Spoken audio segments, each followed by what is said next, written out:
शांति। 6 जनवरी 2022। साकार मुरली। मीठे बच्चे, देह अभिमान में आने से ही विक्रम बनते हैं, इसलिए प्रतिज्ञा करो और सब संग तोड़ एक संग जोड़ेंगे। प्रश्न, कौन सा खेल नेचुरल है लेकिन मनुष्य उसे गॉडली एक्ट समझते हैं? उत्तर, ड्रामा में यह जो नेचुरल कैलेमिटीज आती हैं, विनाश के समय एक ही समुद्र की लहर में सब खंड टापू आदि खत्म हो जाते हैं, जिसका रिहर्सल अभी भी होता रहता है। ये सब नेचुरल खेल हैं। इसे मनुष्य गॉडली एक्ट कह देते हैं, परंतु बाबा कहते मैं कोई डायरेक्शन नहीं देता हूँ, ये सब ड्रामा में नूंद है। गीत, कौन आया मेरे मन के द्वारे। ओम शांति। कौन आया अर्थात किसकी याद आई, ऐसे नहीं कि आकर दिल में बैठ गया फिर तो सर्वव्यापी हो जाए। नहीं, कौन आया मेरी याद में। अकाल मूरत, जिसको काल खा ना सके। सिख लोग के पास अकाल तख्त भी है, उनके पास अकाली लोग भी हैं। वो लोग खुद नहीं समझते कि सिख धर्म प्रवृत्ति मार्ग का धर्म है। एक ही आदि सनातन देवी देवता धर्म प्राय लोप है। दूसरा है संन्यास धर्म। निम्रति मार्ग का घरबार छोड़ हद का संन्यास कर पवित्र बनते हैं। जंगल में तो जरूर पवित्र ही रहते होंगे। हर एक धर्म की रस्म रिवाज अलग है, शिक्षा भी अलग है। वह है निम्रति मार्ग का धर्म। उनको फॉलो करने वाले को भी घरबार छोड़ कफनी पहननी पड़े, फिर भल वो लोग कहते हैं घर गृहस्थ में रहते भी ज्ञान पा सकते हो, परंतु वह कोई ज्ञान नहीं। ना सन्यासी ऐसा करा सकते हैं। वास्तव में गुरु वह है जो सद्गति देने वाला हो, वह तो एक ही है। गुरु नानक ने भी शिक्षा दी है, वह भी परमात्मा की ही महिमा करते हैं। एक ओंकार अकाल मूरत। तुमको अब उस अकाल मूरत अर्थात परम पिता परमात्मा की ही याद है। महिमा करते हैं। अकाल मूरत अयोनि है। शंभु अर्थात रास्ता है। निर्भय निर्वैर अकाल मूरत। सतगुरु प्रसाद जब साहेब आदि ये महिमा है परम पिता परमात्मा की।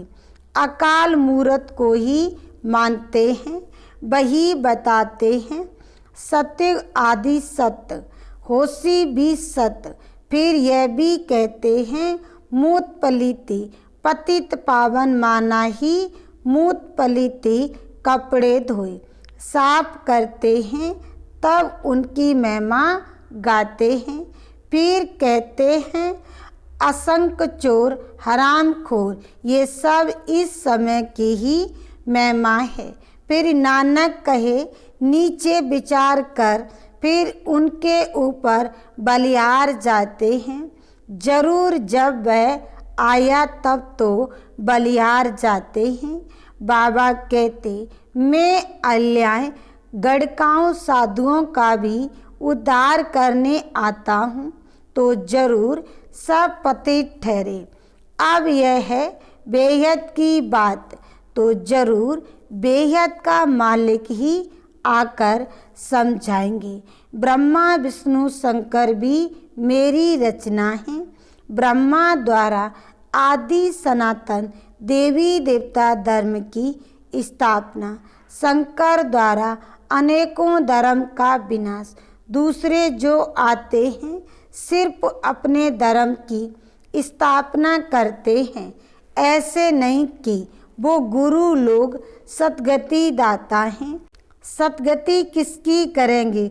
उनकी वंशावली की ही पूरी वृद्धि नहीं हुई है तो सद्गति कैसे करेंगे? बाप कहते हैं मैं आकर आदि सनातन धर्म की स्थापना और अधर्मों का विनाश कराता हूँ। इस समय सब तमो प्रधान पाप आत्मा बन गए हैं। मनुष्य जो इस वेह ड्रामा के पाठधारी हैं उन्हों को मालूम होना चाहिए कि सृष्टि चक्र कैसे फिरता है। बाप आकर सब बच्चों को त्रिकालदर्शी बनाते हैं। यह भी समझते हैं जरूर बाप आकर स्वर्ग सच्चखंड की स्थापना करेंगे और झूठ खंड का विनाश करेंगे। सच्चखंड की स्थापना करने वाला सच्चा ठहराना, ये सब बातें बाबा ही समझाते हैं। सभी तो धारण कर नहीं सकते क्योंकि देह अभिमान बहुत है।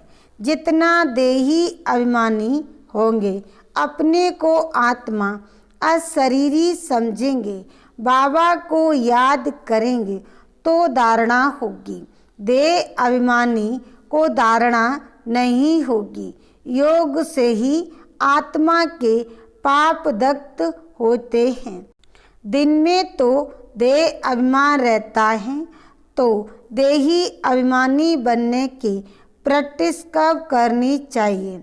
बाप कहते हैं नींद को जीतने वाला बनो। बाप कितनी अच्छी पॉइंट समझाते हैं, परंतु कई ऐसे भी बच्चे हैं जो मुरली सुनते ही नहीं।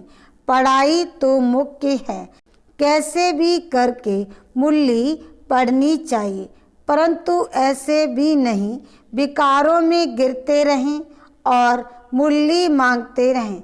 जब तक गारंटी ना करे मुरली नहीं भेजनी चाहिए। जो मुरली नहीं पढ़ते तो उनकी गति क्या होगी? अच्छे अच्छे बच्चे भी मुरली नहीं पढ़ते, नशा चढ़ जाता है। नहीं तो एक दिन भी मुरली मिस नहीं करनी चाहिए। धारणा नहीं होती है तो समझना चाहिए देह अभिमान है, वे ऊंच पद पा नहीं सकेंगे। बाबा अच्छी रीत समझाते हैं, बच्चों को भी समझाना पड़े। बाबा तो बाहर जा ना सके, बाबा बच्चों के आगे ही समझाते हैं। ये बड़ी मम्मा भी है। गुप्त शक्तियाँ बाहर जा सकती हैं, कॉन्फ्रेंस होती है, उनमें आदि सनातन देवी देवता धर्म का तो कोई प्रतिनिधि है नहीं। यह भी पॉइंट समझानी है। और जो भी धर्म पिताएं आते हैं वे सिर्फ धर्म स्थापन करने आते हैं, ना कि अधर्मों का विनाश करने। सत्य धर्म की स्थापना, अनेक अधर्मों का विनाश संगम पर ही होता है। जब उतरती कला हो जाती है तब बाप आते हैं। चढ़ती कला तो एक ही बार होती है। इस पर एक श्लोक भी है, छोटेपन में पढ़ा था। गुरु नानक ने कहा है सब निंदक हैं, झूठे हैं, कोई भी पवित्र नहीं रहते। सिख धर्म में अकाली होते हैं जिनके ऊपर काल चक्र भी दिखाते हैं। यह है सुदर्शन चक्र, यह भी पवित्रता की निशानी है। कंगन भी बांधते हैं, दोनों पवित्रता की निशानी है, परंतु वो लोग इसका अर्थ नहीं समझते हैं, ना पवित्र रहते हैं। जनेऊ भी पवित्रता की निशानी है। आजकल तो सब कुछ उड़ा दिया है। ब्राह्मण कुल है उत्तम, उसमें फिर बड़ी चोटी रखते हैं, परंतु पावन तो कोई बनते नहीं। पतित पावन एक ही परमात्मा आकर सबको पावन बनाते हैं। ऐसे नहीं, बुद्धि, कृष्ण आदि भी कोई पतित पावन थे नहीं। गुरु तो दुनिया में अनेक हैं, सिखलाने वाले, पढ़ाने वाले, बाकी सर्व का सद्गति दाता। पतित पावन एक ही बाप है। सबको पावन बनाकर साथ में ले जाने के लिए मैं ही आता हूँ। ज्ञान सागर के साथ मददगार तुम ज्ञान गंगाएं भी हो। गंगा नदी पर भी देवी का चित्र रख दिया है। अब वास्तव में ज्ञान गंगाएं तुम हो, परंतु तुम्हारी अब पूजा नहीं होती, क्योंकि तुम अब लायक बन रहे हो, पुजारी से पूज्य बन रहे हो। फिर तुम्हारा पुजारी पना खत्म हो जाएगा। ये राज समझाते हैं, परंतु कोई की बुद्धि में नहीं बैठता है। कदम कदम बाबा की श्रीमत पर चलना है। देह अभिमान छोड़ते रहो। ये सब मित्र संबंधी आदि खत्म होने वाले हैं। हम सब चले जाएंगे, परंतु दुनिया तो रहेगी ना। बाप कहते हैं, मैं नई सृष्टि का रचयिता हूँ, परंतु मैं आऊँगा तो पतित दुनिया में ना। तब तो मुझे पतित पावन कहते हैं, तो जरूर पतित दुनिया होगी। पावन दुनिया में तो पतित होंगे नहीं। परमात्मा को हेवन स्थापन करना है, इसलिए उनको हेविलियर गॉड फादर कहते हैं। कृष्ण हेवन नहीं स्थापन करते। हाँ, उस समय जो आत्माएं ऊपर से आती हैं वे सतो प्रधान हैं। बाकी और कोई भी पति से पावन नहीं बनाते। तुम बच्चों को अभी ऐसा कोई विक्रम नहीं करना चाहिए जो पतित कहा जाए। देह अभिमान से ही विक्रम बनते हैं। तुम गारंटी करते हो कि और संग तोड़ एक संग जोड़ेंगे। अब तुम प्रतिज्ञा पूरी करो, नहीं तो दंड खाएंगे। ग्रंथ में भी है, चढ़ती कला तेरे वाणी सर्व का भला। अक्षर अच्छे हैं, परंतु जो कुछ पढ़े हैं उनको तो भूलना पड़ता है। बाबा को तो बच्चों के नाम भी पूरे याद नहीं, क्योंकि शिव बाबा को याद करना है। इसलिए बाबा कह देते हैं, खुश रहो, आबाद रहो, ना बिसरो ना याद रहो। परंतु सर्विसिएबल बच्चों को बाबा याद जरूर करते हैं कि फलाना बहुत अच्छा मददगार है।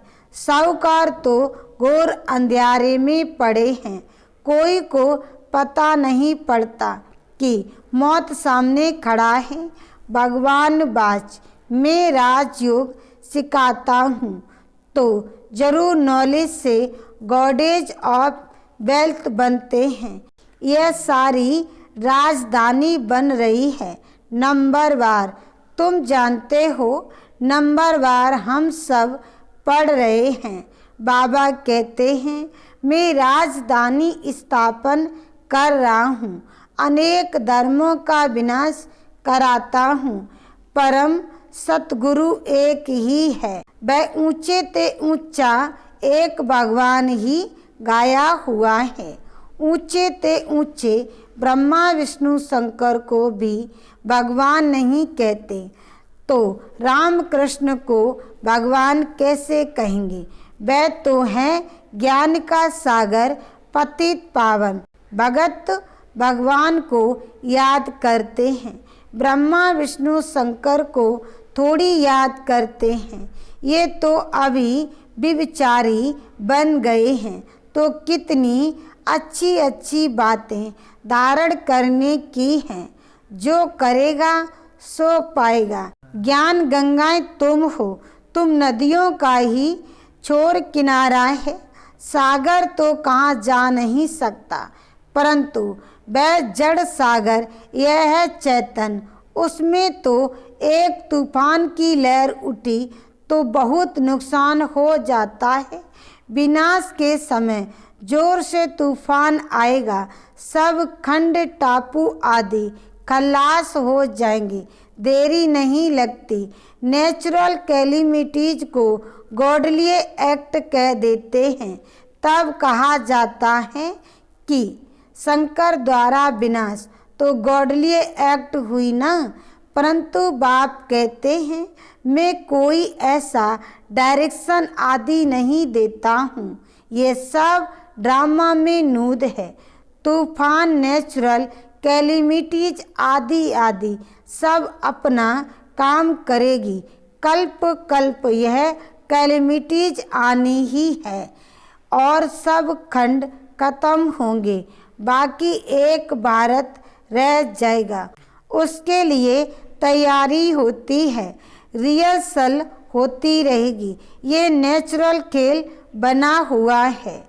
तुम शिव शक्तियाँ ही कहाँ पर जाकर समझा सकती हो कि तुम सब चाहते हो शांति स्थापन हो, परंतु तुम जानते हो शांति होती कहाँ है, सुख कहाँ होता है, दुख कहाँ है। ये सब समझने की बातें हैं। अभी दुख धाम है, यही भारत सुखधाम था।